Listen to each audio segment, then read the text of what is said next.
Halo, Shalom. Saya Hendriana Maifrenanda NIM 19104168666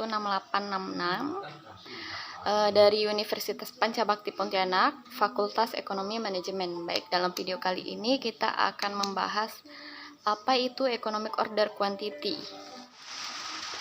Apa itu Economic Order Quantity? Economic Order Quantity adalah salah satu cara dalam manajemen persediaan. Di sini kata jumlah menjadi sangat penting untuk diperhatikan. Ternyata yang dihindari oleh perusahaan untuk menumpuk stok, karena penumpukan stok berupa bahan baku ataupun barang lainnya membutuhkan biaya yang tinggi. Dampaknya adalah meningginya total biaya atau total cost produksi secara keseluruhan. Salah satu resiko yang dapat ditimbulkan misalnya kualitas barang yang akan diterima konsumen, kemudian kualitas barang yang akan diterima konsumen akan berkurang, kemudian karena sudah terlalu lama tersimpan di dalam gudang. Kemudian biaya pemesanan atau ordering cost, ini merupakan biaya pertama yang harus dikenal, adalah biaya pemesanan atau ordering cost. Mudahnya bisa dijelaskan sebagai biaya kurir dan asuransi pada proses pengiriman. Kemudian sedangkan pada praktiknya ada biaya pemesanan lainnya yang mungkin diperlukan selain dua biaya di atas, jadi jangan lupa untuk dihitung juga. Kemudian poin yang kedua ini ada biaya penyimpanan. Kemudian selanjutnya adalah biaya penyimpanan yang bisa dilihat dari biaya sewa gudang, asuransi, gaji staf, dan lain-lain. Biaya ini juga dikenal dengan holding cost atau care. Jadi PT XYZ harus melakukan 20 kali order untuk memenuhi kebutuhannya. Metode ini penting untuk dilakukan perusahaan dalam menjaga keseimbangan antara persediaan dan biaya yang diperlukan. Oke, baik, nilai yang dihasilkan dikenal dengan istilah reader point. Nilai ini digunakan untuk melakukan pemesanan yang perlu dilakukan perusahaan. 12.000 unit itu adalah jumlah yang dibutuhkan oleh PT XYZ dalam setiap ordernya. Untuk mengetahui berapa kali order yang dibutuhkan oleh PT XYZ dalam satu tahun juga sangat mudah. Tinggal bagi jumlah barang yang dibutuhkan dengan jumlah unit per order. Jumlah barang sama dengan R dibagi IUQ sama dengan jumlah order yang dibutuhkan. Nah, kemudian poin yang kedua ini ada biaya pemesanan, ordering cost. Biaya pertama yang harus dikenal adalah biaya pemesanan atau ordering cost. Jadi mudahnya bisa dijelaskan sebagai biaya kurir dan asuransi pada proses pengiriman. Sedangkan pada praktiknya ada biaya pemesanan lain yang mungkin diperlukan selain dua biaya di atas. Jadi jangan lupa dihitung juga ya. Kemudian biaya yang poin yang kedua ini ada biaya penyimpanan. Jadi yang bisa dilihat dari biaya sewa gudang, asuransi, gaji staf, dan lain-lain. Biaya ini juga dikenal dengan holding cost atau carrying cost. Kemudian yang ketiga ini ada rumus formula Economic Order Quantity atau IUQ yang biasa kita singkat dengan IUQ. Rumusnya yaitu IUQ sama dengan akar dari 2 kali R kali S kali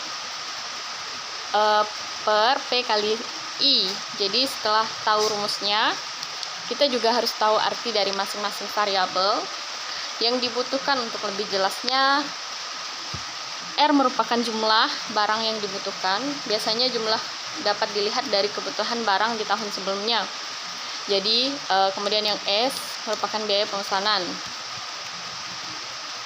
Dan P merupakan harga beli per unit. Penting nih buat kamu ketahui, harga yang dibutuhkan adalah harga per unit dan harga total.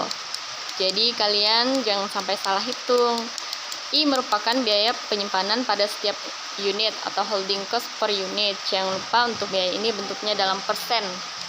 Kemudian contoh dari penerapan IOQ dalam perusahaan, yaitu setelah diketahui rumus tersebut, Contohnya seperti PT XYZ memprediksi penjualan mereka akan sama seperti tahun sebelumnya.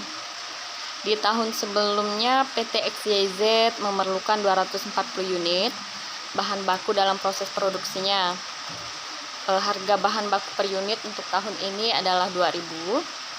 Kemudian untuk sekali pengiriman PT XYZ memerlukan biaya sebesar 150.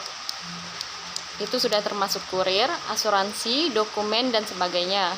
Jadi perhitungan biaya penyimpanan PT XYZ sebesar 25% untuk setiap barang yang disimpan. Lalu berapa EUQ yang dimiliki perusahaan itu?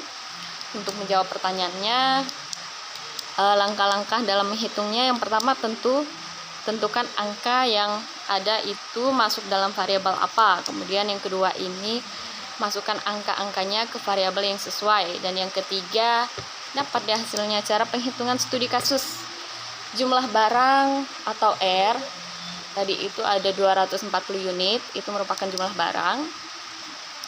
Kemudian harga per unitnya itu merupakan P atau P sama dengan 2.000. Biaya pemesanan atau S itu merupakan 150 tadi, dan biaya penyimpanan merupakan I atau sebesar 25% untuk setiap barang yang disimpan. Apa itu economic order quantity? Economic order quantity adalah salah satu cara dalam manajemen persediaan. Nah, di sini kata jumlah menjadi sangat penting untuk diperhatikan. Ternyata yang dihindari oleh perusahaan untuk menumpuk stok, karena penumpukan stok berupa bahan baku ataupun barang lainnya membutuhkan biaya yang tinggi. Dampaknya adalah meningginya total biaya atau total cost produksi secara keseluruhan. Salah satu resiko yang dapat ditimbulkan misalnya kualitas barang yang akan diterima konsumen, kemudian kualitas barang yang akan diterima konsumen akan berkurang, kemudian karena sudah terlalu lama tersimpan di dalam gudang. Kemudian biaya pemesanan atau ordering cost, ini merupakan biaya pertama yang harus dikenal, adalah biaya pemesanan atau ordering cost. Mudahnya bisa dijelaskan sebagai biaya kurir dan asuransi pada proses pengiriman. Kemudian sedangkan pada praktiknya ada biaya pemesanan lainnya yang mungkin diperlukan selain dua biaya di atas, jadi jangan lupa untuk dihitung juga. Kemudian poin yang kedua ini ada biaya penyimpanan. Kemudian selanjutnya adalah biaya penyimpanan yang bisa dilihat dari biaya sewa gudang, asuransi, gaji staf, dan lain-lain. Biaya ini juga dikenal dengan holding cost atau carrying cost. Baik, cukup sekian dari saya. Sampai jumpa.